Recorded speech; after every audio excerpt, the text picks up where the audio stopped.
अस्सलाम वालेकुम दोस्तों, इस वक्त मैं हूँ जी नाहलिस्तान पार्क के करीब। ये सामने झील है।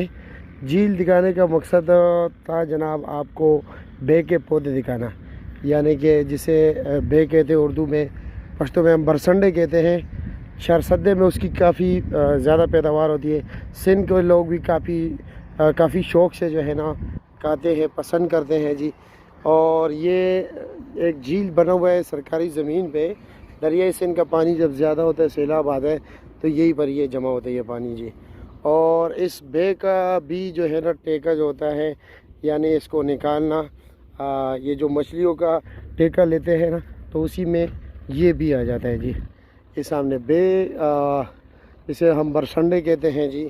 ये लोटस के जो है ना पौधे हैं, और इसके रूट्स जो होते हैं वो बे ही होते हैं। ये सामने आप देख सकते हैं इस झील में, उस तरफ काफ़ी गहरा है, वरना अगर थोड़ा थोड़ा पानी होता मैं जाके वहाँ से आप लोगों के लिए फ़्रेश बे निकालता, आपको दिखाता जी।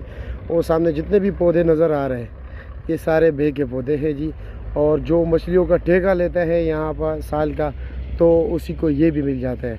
फिर ये आगे दूसरे लोगों को ठेके पर दे देते हैं, वो यहाँ से निकालते हैं, और यहाँ से फिर ये मंडियों में जाते हैं। वहाँ पर 250-300 रुपये किलो जो है ना ये चीज़ें बिकती है जी, जिसे हम पश्तो में बरसंडे कहते हैं जी, लोटस रूट्स।